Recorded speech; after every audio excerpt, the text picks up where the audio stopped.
សួស្តីអ្នកនរគ្នាមនុស្សភាគច្រើនណាចូលចិត្តតែយកចិត្តទុកដាក់ទៅលើសុខភាពរាងកាយដូចជាការហាត់ប្រាណការញ៉ាំអាហារល្អការព្យាយាមគេងឲ្យគ្រប់ដើម្បីរាងកាយរឹងមាំប៉ុន្តែរឿងមួយដែលយើងភ្លេចយកចិត្តទុកដាក់ហ្នឹងជាញឹកញាប់មែនតែម្ដងគឺសុខភាពផ្លូវចិត្ត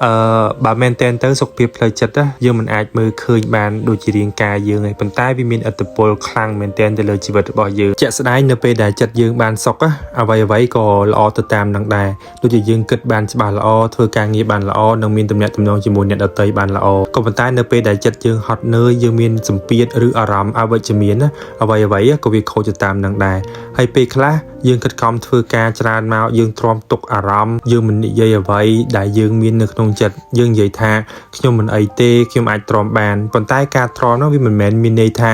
យើងមិនឈឺចាប់ទេយើងមានន័យថាយើងកំពុងតែលាក់អារម្មណ៍ពេល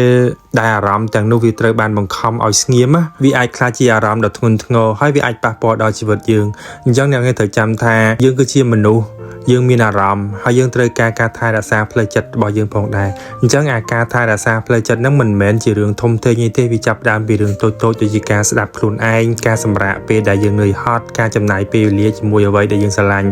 ឬមនុស្សដែលធ្វើឲ្យយើងមានអារម្មណ៍ល្អដូច្នេះហើយសុខភាពផ្លូវចិត្តក៏វាសំខាន់ដូចសុខភាពរាងកាយដែរអញ្ចឹងគួរតែរក្សាសុខភាពផ្លូវចិត្តឲ្យបានល្អទាំងអស់គ្នា